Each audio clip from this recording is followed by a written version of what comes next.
Bien, vamos entonces a desarrollar la que sería la unidad número 2, una de las unidades más teóricas que tenemos, porque invita a leer, ¿ya? Entonces, con una lectura consciente, una lectura paciente que usted vaya a hacer en el material, bueno, en un momento y espacio que usted pues determine que es el adecuado. Voy a alcanzarles todo el material referente a la unidad número 2 de física. Atento, les estaré pasando este material en nuestro grupo, ¿ya? Me confirman por favor si lo reciben. Estoy alcanzando este material en nuestro grupo, el de física.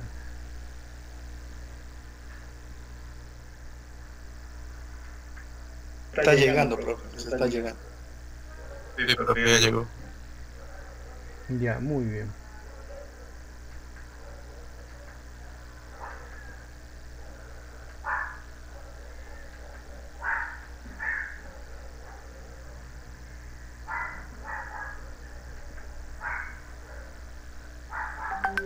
¿Listo? Les llegó, ¿verdad? Sí, profe, ya llegó. Bien. La materia y sus características. Eh,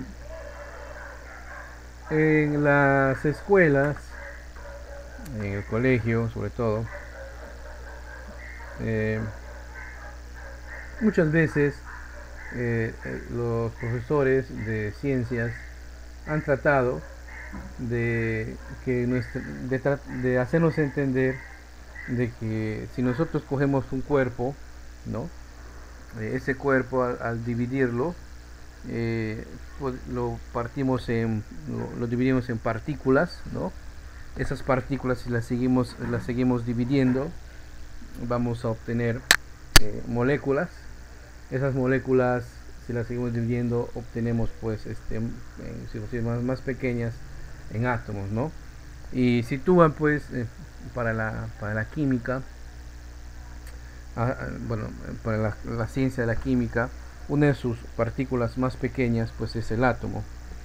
En cambio para la física no hay un límite, ¿no? Incluso se sigue investigando porque dentro de la estructura de un átomo tenemos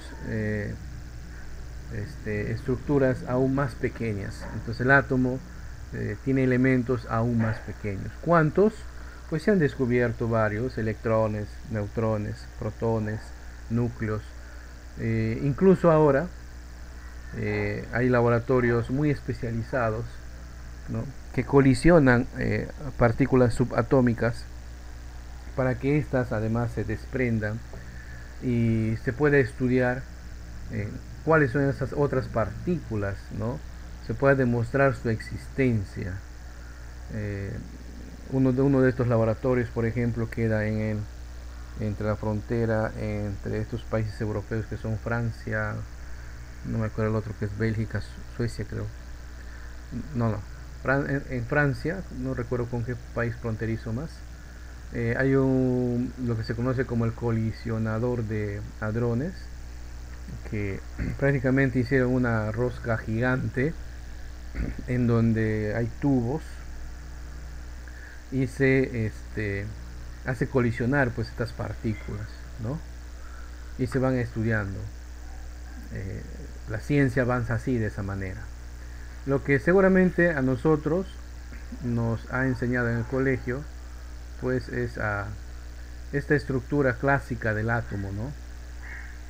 No sé si ustedes lo pueden ver, en donde tenemos el núcleo, ¿no? Y alrededor del núcleo, pues orbitando, girando a su alrededor, como si se tratara de un mini sistema planetario solar, sus demás elementos, los electrones, ¿no? Dentro del átomo tendríamos pues de sus otras partes, pero alrededor de él tenemos electrones, y es una idea pues muy fácil de concebir. Incluso todavía se sigue estudiando de esa manera, porque tratar de enseñarle a los jóvenes, adolescentes, vale decir de 13, 14, 15, 16 años, un proceso de abstracción más grande aún, pues tendría que complicarlo, ¿no? Esta imagen, por ejemplo, puede reflejar un poquito más complejo lo que sería la estructura, pues, de nuestro átomo, ¿verdad? Entonces tenemos el átomo rotando, dentro de él hay incluso más partículas, y alrededor de él tenemos una capa o varias capas de electrones circulando. Pues esa es una idea errónea, pero válida para poder hacer entender a los jóvenes cómo se estructura un átomo. Realmente, si quisiéramos aprender más, o realmente cómo es un átomo, tendríamos que entender conceptos de la física como la incertidumbre, la teoría de partículas, la física cuántica y todo lo demás. A diferencia, pues, de mi generación, que solamente teníamos libros, no teníamos mucho acceso a internet, es más, ni existía internet en mis tiempos. Ahora pues tenemos el acceso a información, simuladores y a canales en redes sociales como YouTube, por ejemplo, donde existen, pues, los divulgadores, ¿no? Estos divulgadores científicos, uno de ellos, por ejemplo, es este canal Quantum Factor, y permítame mostrarles un video cómo organiza, cómo muestra lo que realmente vendría a ser la estructura de un átomo. Repito, dependiendo, pues, de teniendo en cuenta las condiciones de nuestro planeta, vamos a tener dentro tres estados: sólido, líquido y gaseoso, ¿no? Sólido, líquido y gaseoso.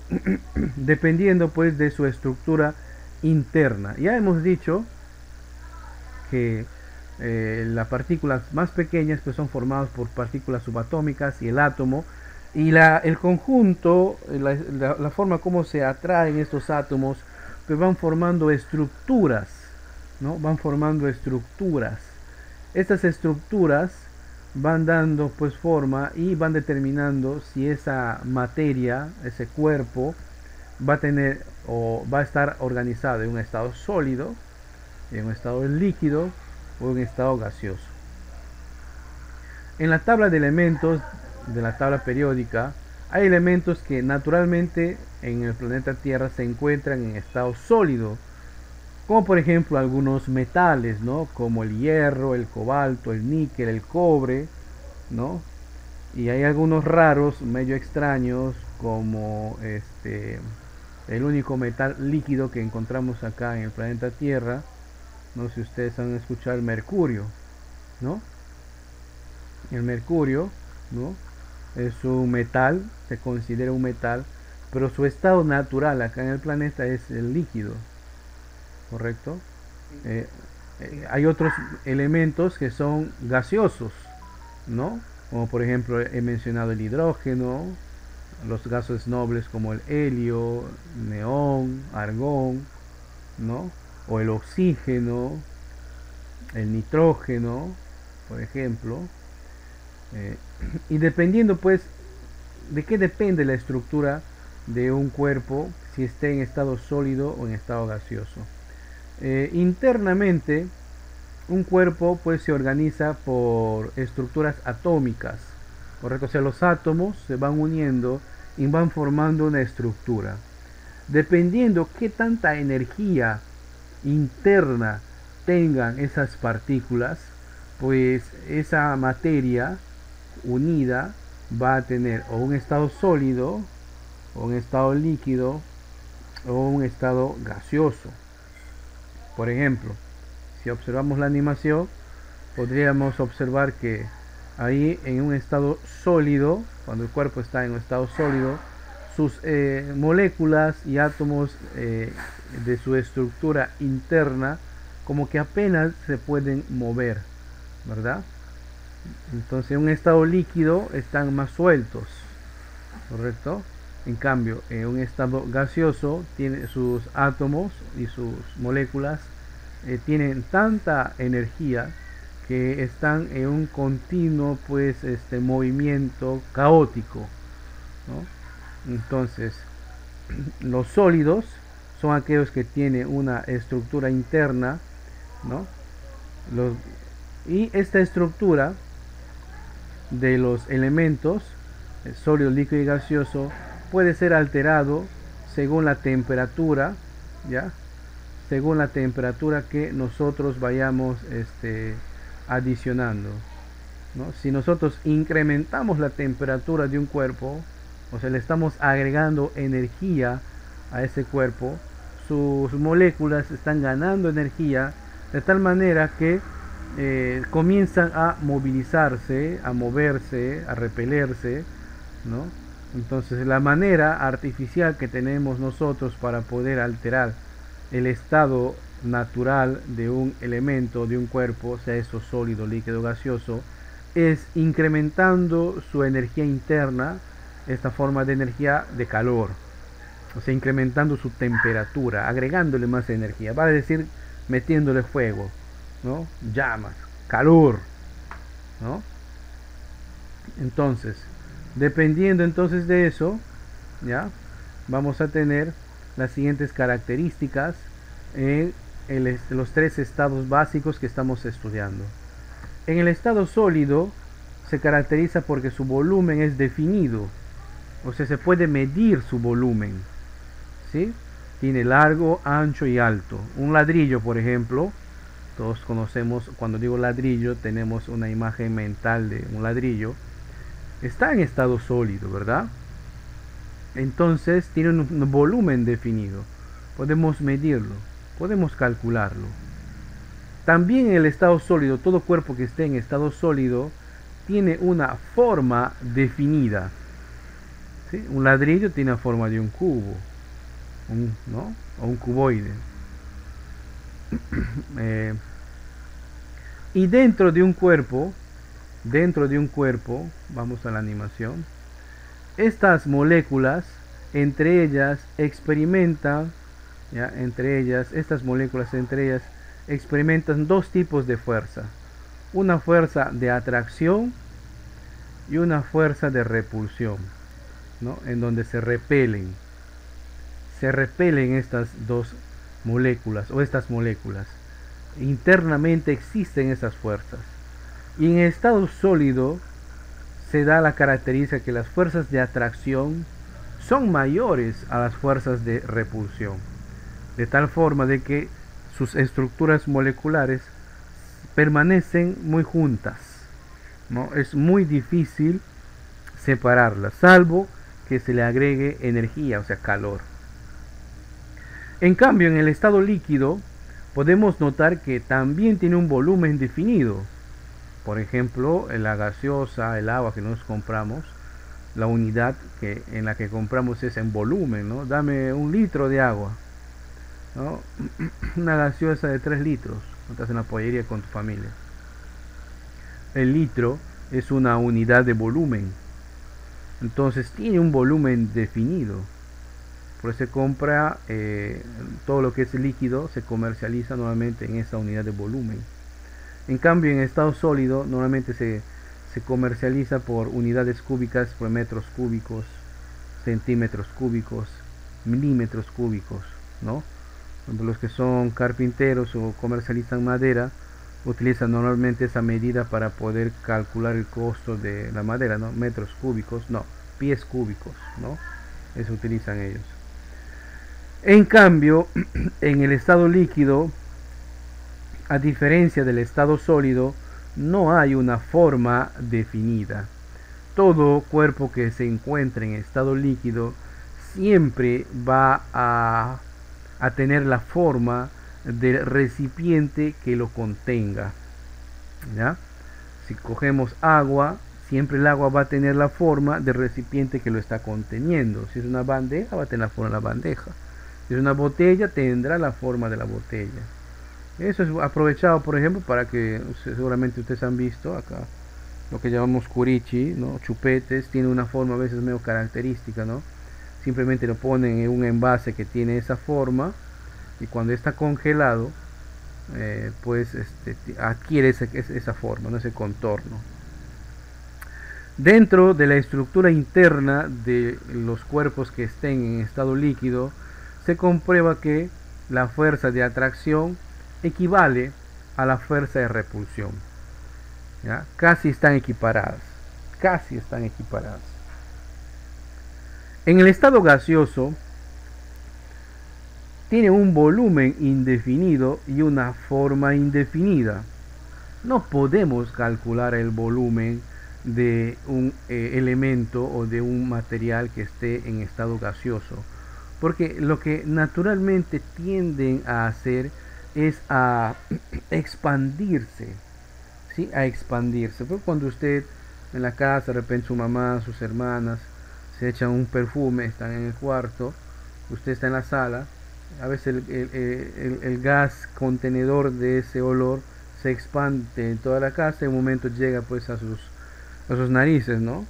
Entonces no es necesario pues que el recipiente del perfume vaya directamente a su nariz, sino que las moléculas que contienen el olor pues están en forma de gases y se van expandiendo alrededor del aire de la casa.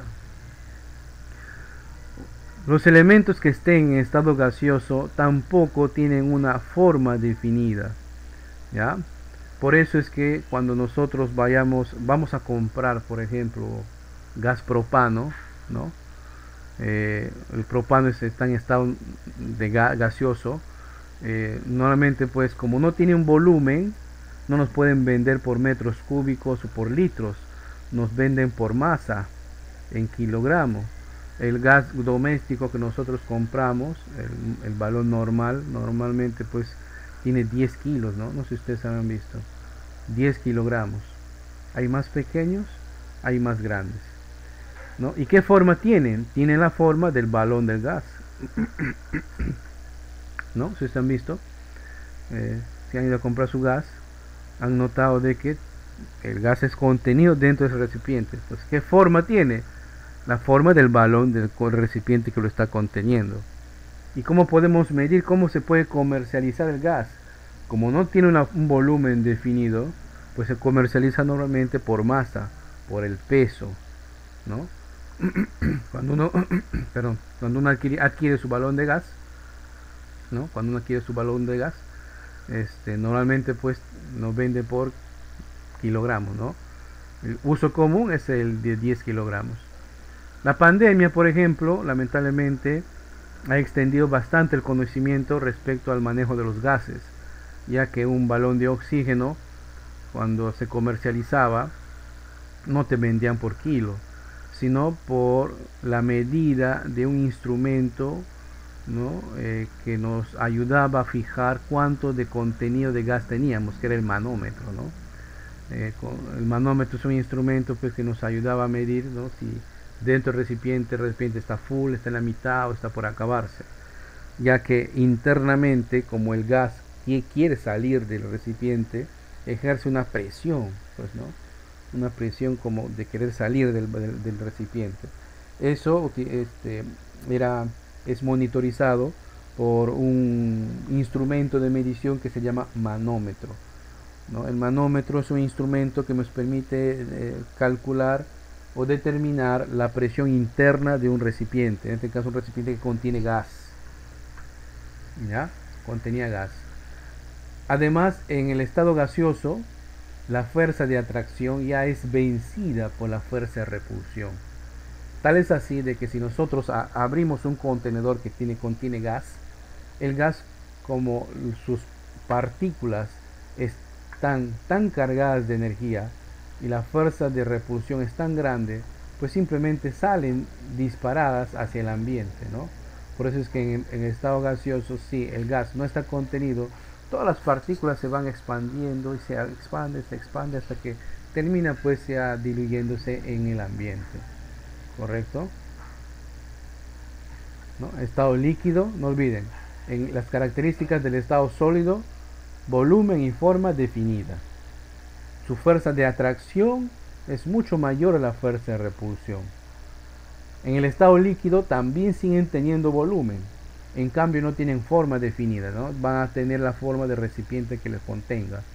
y la fuerza de atracción ya es equivalente a la fuerza de repulsión.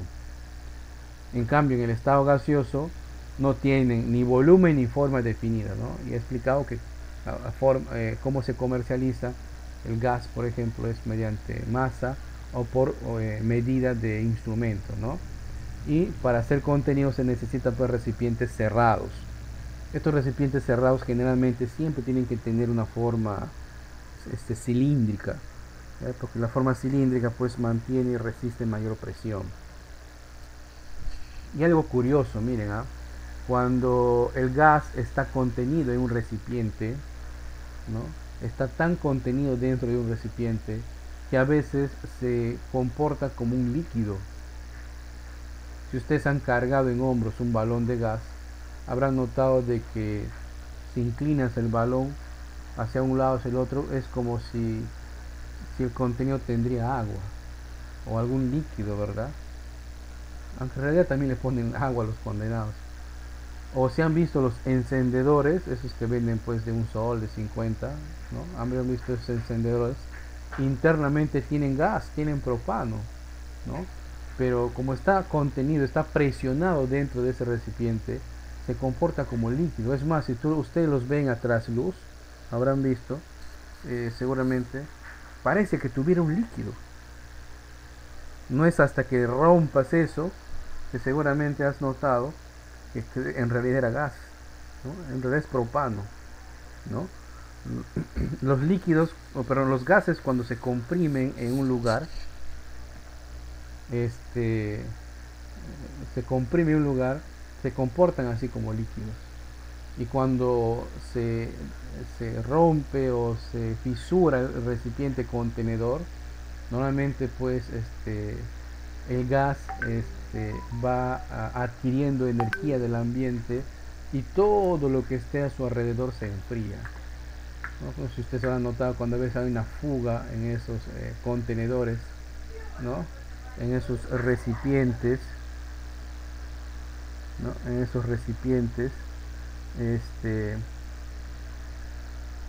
eh, alrededor pues se forma un cúmulo de material frío, ¿no? Muy bien. ¿Alguna consulta hasta acá?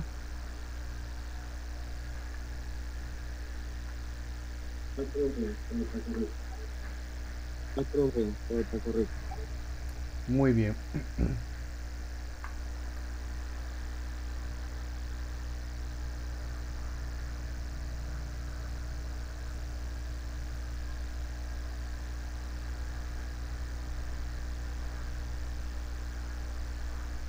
Continuamos. ¿Sí? El aire también puede funcionar como un gas. El aire también puede funcionar como un gas. El agua. El agua. El agua es un gas. Esa es tu pregunta. Si puede funcionar como un gas. Si puede funcionar como un gas. No le entendí. ¿Alguien le entendió, por favor? Ayúdeme.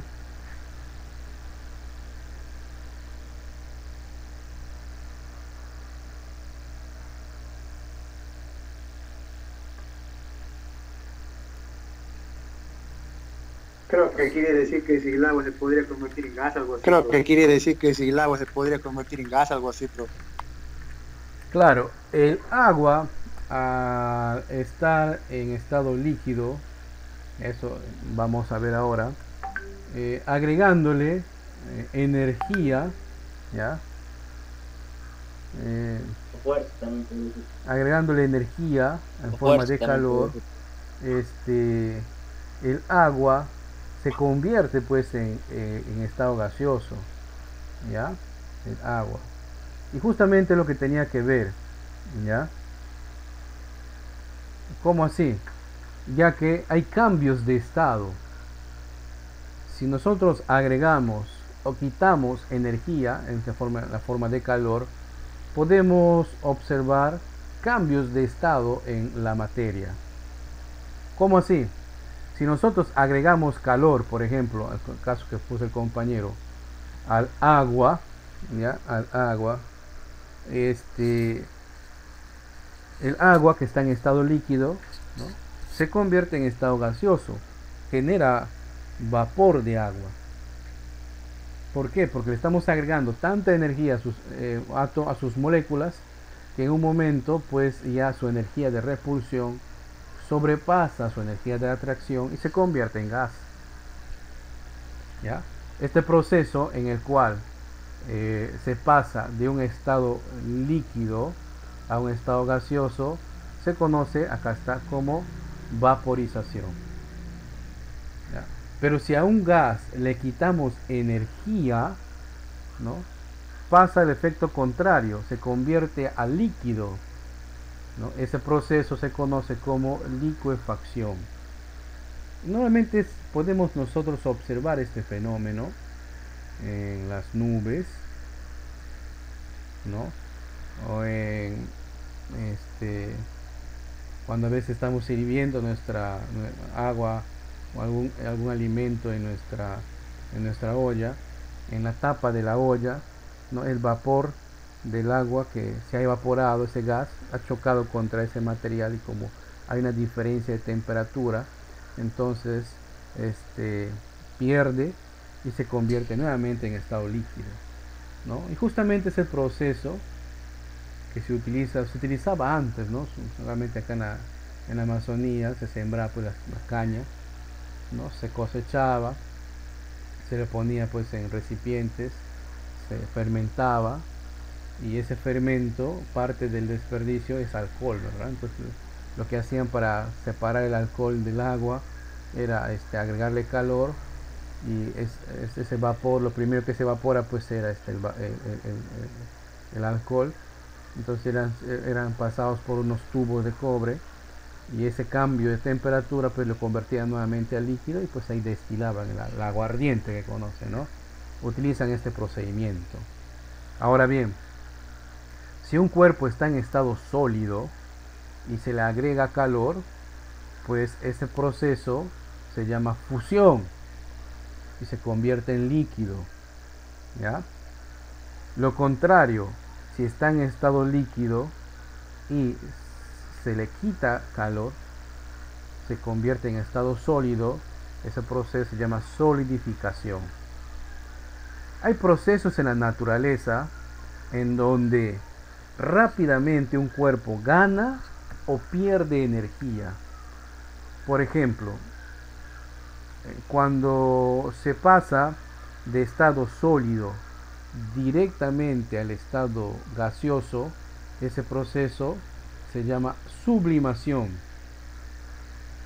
O sea, gana energía tan rápidamente que ya no pasa por el estado líquido, directamente va al estado gaseoso. Este proceso lo podemos ver en una explosión. En época navideña siempre estamos adquiriendo, pues ustedes se han dado cuenta, esos cuetecillos, ¿no? Que dentro de él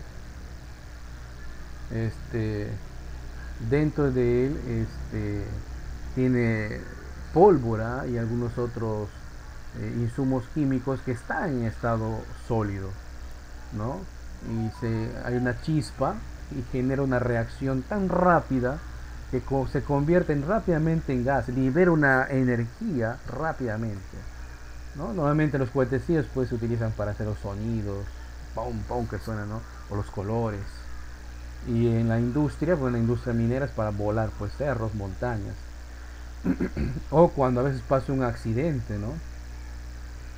Aunque en realidad el nombre correcto no es explosión, es deflagración, en donde un material contenido en algún recipiente sufre una reacción rápida de tal forma de que libera rápidamente la energía que en él está contenida, ¿no? Y se convierte en gas. Es el nombre más correcto, deflagración, ¿no? No explosión. Explosión es otra cosa. Y también ocurre lo contrario. Sí, ocurre lo contrario. Si un elemento pasa de estado gaseoso directamente a estado sólido, se conoce como sublimación regresiva, ¿no? Sublimación regresiva. ¿ya? Ejemplos. Normalmente acá algún día ustedes seguramente van a trabajar y van a tener ciertos recursos, ¿ya? Y este, utilizando esos recursos, algún día me van a ir a un bar, ¿no? A veces en algunos bares de precios muy altos, elevados, sirven pues los barman, hacen los tragos. Y a veces pues los tragos, a veces los tragos pues tienen a cambiar con su sabor cuando se mezclan pues con agua, ¿no? Pero los tragos necesitan refrigerarse, ¿no? Entonces, si le agregan cubitos de hielo en base de agua, pues el agua va a derretirse y el agua termina combinándose con el trago. Pues ahí utilizan lo que conocen como hielo seco. El hielo seco se ha creado mediante un proceso en el que se utiliza dióxido de carbono que está en estado gaseoso y se llega a comprimirlo tanto que pierde tal cantidad de energía que se convierte en sólido, ¿no? Cubos de hielo seco son agregados a los tragos, ¿no? Entonces, y como van ganando energía, que absorben esa energía del líquido, nuevamente se convierten a gas, otra vez por la sublimación, y van bajando la temperatura pues de la bebida. Cuando tengan tiempo ahí googleen, busquen lo que es el hielo seco y van a ver ahí que hay toda una, hay videos también sobre eso, ¿no? Y quema, ¿no? Puede quemarles la mano si no tienen cuidado. Bien, ahí hemos estudiado entonces los cambios de estado y mucho tiene que ver acá en nuestro planeta para alterar los estados de un cuerpo, pues es simplemente agregarle o quitarle energía, dependiendo en qué estado natural esté. Por ejemplo, el agua naturalmente está en estado líquido. Si yo le agrego calor, hierve y se genera vapor. Si yo le quito calor o se le pongo el refrigerador, ¿no? Pierde calor y se solidifica. Si saco ese hielo y le mantengo en el ambiente, va a ganar calor y va a volver a su estado natural, que es líquido. ¿Ya? Si cojo gas, contengo gas en un recipiente, lo presiono tanto que se convierte en líquido. Le he dado ejemplos, ¿no? Si lo siguiera presionando aún más, se convertirían en sólidos, ¿no? Por ejemplo, el hielo seco. ¿Ya? En la naturaleza, incluso habrán visto que sus mamás, para ambientar, por ejemplo, el cuarto del baño, ¿no? Compra a veces unas cositas que vienen bien envueltas en plástico, que tienen forma de animalitos, de figuritas, de fresitas, ¿no? Le abren ese envase plástico, el contenedor plástico, y va emanando un olor agradable, ¿verdad? Frutilla. Y van a notar que como ese elemento que ha comprado mamá en la ferretería, en las tiendas, está en estado sólido y no se derrite, no pasa el estado líquido, sino directamente se convierte a estado gaseoso, ¿no? En donde va ambientando pues el cuarto del baño o cualquier otra habitación. No sé si ustedes habrán visto esos, ¿no? Ambientadores. Seguramente habrán No, visto. no se ve la paz. No, no se ve Sí, la paz. lamentablemente pues la calidad del servicio de internet en este momento ha decaído, ¿no?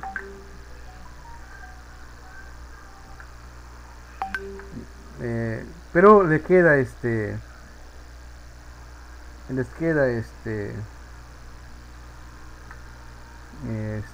ver el video, ¿ya? No hay otro más. No puedo solucionar después el problema de su conectividad. Por eso estamos grabando, ¿ya? Por eso estamos grabando. ¿Alguna consulta más hasta acá?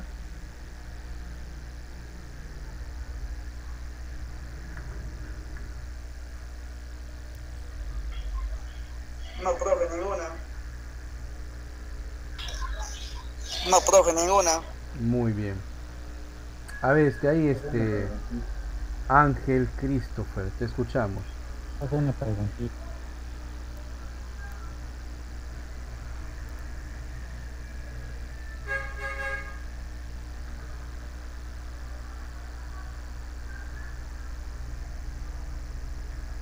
Te escucho, sí. Está en, está en estado sólido estos gases.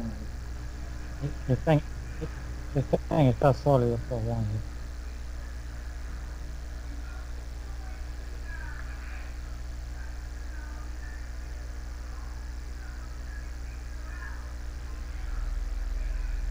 Te escuchamos, ¿qué pasó con la pregunta?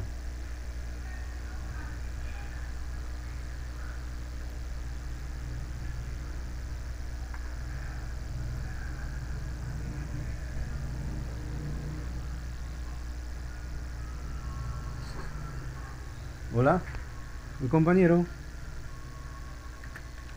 Profe, yo una preguntita. Profe, yo una preguntita. Sí, te escucho. El caso de la nitroglicerina, que es el caso de la nitroglicerina, que es está en estado líquido, y se le pone en movimiento, esto genera una reacción en cadena, ¿no? Sí, hay algunos elementos que son creados que son muy inestables realmente. El nitrotolueno, la nitroglicerina, ¿no? Se utiliza bastante para formar pues explosivos, sobre todo pues de uso para la industria minera, ¿no? Habrán escuchado de la dinamita, por ejemplo, no contiene no contiene pólvora, sino justamente elementos que menciona el compañero. Son inestables de tal manera de que si no se maneja con cuidado, un golpe, una caída puede generar una reacción en cadena y explote, ¿no? Por eso es que ya en la industria, si ustedes googlean por ahí, utilizan otro tipo de explosivos, son explosivos que conocen como explosivos plásticos, ¿no? Que son más estables, que utilizan una inducción de corriente para generar una explosión en cadena controlada. Antes, sí, en la industria minera de antaño, se utilizaba estos elementos, la dinamita, ¿no? Y que no había más accidentes, pues, ¿no? Porque por ahí están manejando, llevando el contenedor y hay un bache, una volcadura, ahí nomás quedó y le encuentran chistes a San Pedro, el chofer, ¿no? Había este tipo de accidentes antes. Y así como dice el compañero, hay muchos otros elementos que conforman parte de soluciones finales de combustibles, ¿ya? No solamente eso, por ejemplo, el propano, que está en estado gaseoso, se puede convertir teniendo una mala suerte en un explosivo, ¿no? Cuando hay una abertura un poquito más grande del elemento contenedor y hay una chispa que desencadene y libere toda la energía contenida en él y se genera pues una deflagración, ¿no? Lo conocen como una explosión ustedes. Entonces es cuestión del manejo del cuidado, ¿ya? Incluso miren, hay una sustancia que se utiliza bastante en la industria agraria para abonar los suelos, las tierras, ¿ya? No recuerdo muy bien el nombre, que es un elemento altamente también explosivo, ¿no? Y se utiliza para abonar la tierra y también para hacer explosivos, ¿no? Y justamente fue el causante del año pasado de una de las más grandes explosiones que se pudo captar en el mundo moderno que no sea un artefacto nuclear. No sé si ustedes han escuchado en Oriente Medio, en Beirut, ¿no? En Beirut, en el Líbano, Beirut, creo que fue Beirut, en su puerto, en su muelle, había almacenado en su almacén, así como en los almacenes de acá en nuestras ciudades, toneladas de este material, ¿no? Y ahí estaba, hasta que ocurrió un incendio y fue captado en video una de las más grandes explosiones no nucleares. Ahí está, era algo sobre amonio, ¿no? Que cuando se convierte rápidamente, libera su energía, hay una nube de óxido. Fue tan grande la explosión que fue captado como un terremoto en algunas partes, ¿no? De sus vecinos. Les invito a googlear, fíjense, hace un par de semanas cumplió ya un año de esa explosión ¿no? Y es increíble ver esa explosión realmente, ¿no? Fíjense cómo elementos que a veces uno cree que forman parte de una industria, mediante una serie de eventos catastróficos, pues desencadenan en otra cosa, ¿no? Muy bien. ¿Alguna otra participación?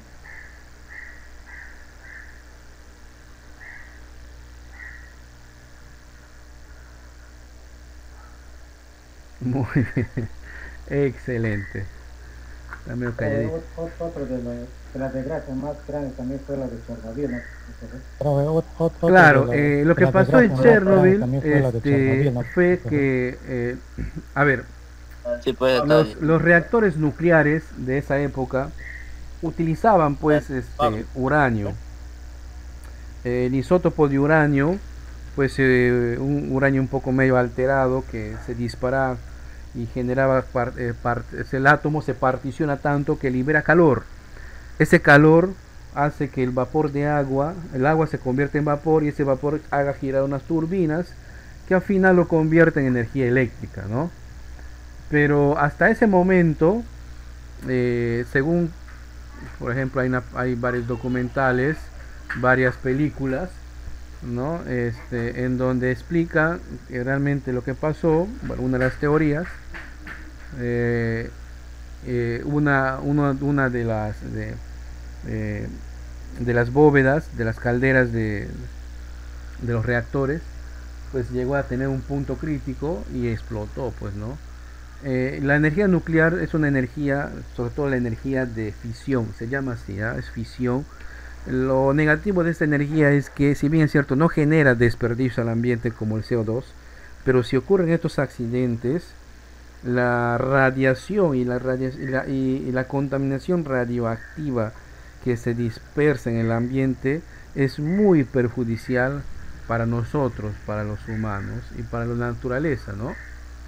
Tal es así de que incluso hasta ahora la ciudad que queda alrededor del reactor de Chernobyl, en realidad se llama Pripyat, ¿no? La ciudad que está a no sé cuántos kilómetros de Chernobyl. Se llamaba así Chernobyl, el conglomerado, ¿no? Y alrededor de esa ciudad pues está abandonada, ¿no? Lo paradójico de esto es de que alrededor de la ciudad la naturaleza ha logrado adaptarse, o sea, hay árboles creciendo a pesar de la radioactividad, hay manadas de lobos que han vuelto a pesar de que en algunas partes de Europa se están extinguiendo, ¿no? Pero nosotros los humanos pues no podríamos vivir, ¿no? Incluso hay después en el 2012 también ocurrió un accidente nuclear en Japón, después del terremoto. Se apagaron Fukushima, ¿no?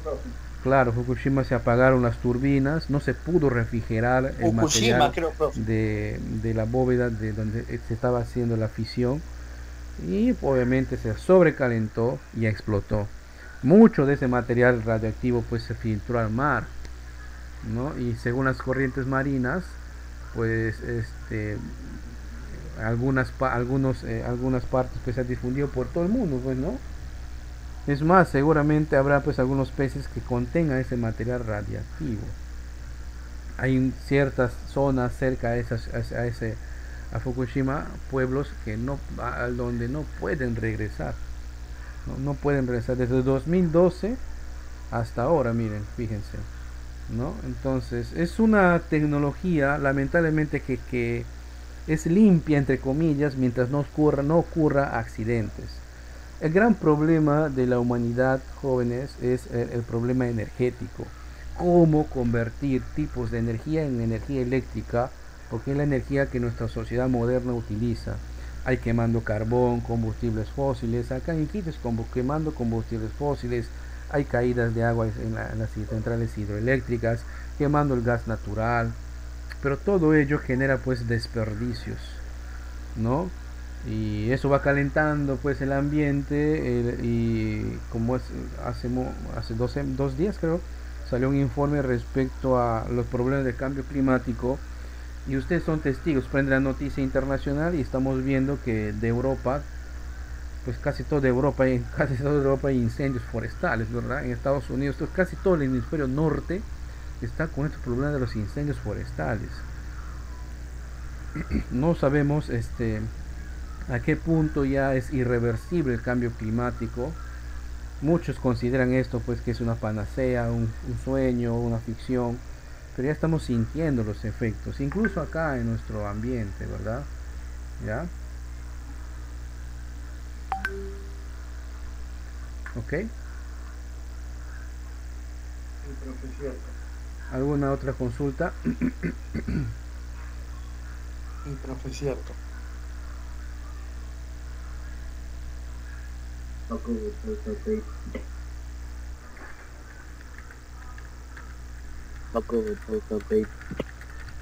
Muy bien. Continuamos entonces. Antes de que me olvide, vamos a marcar la asistencia. En la anterior me olvidé.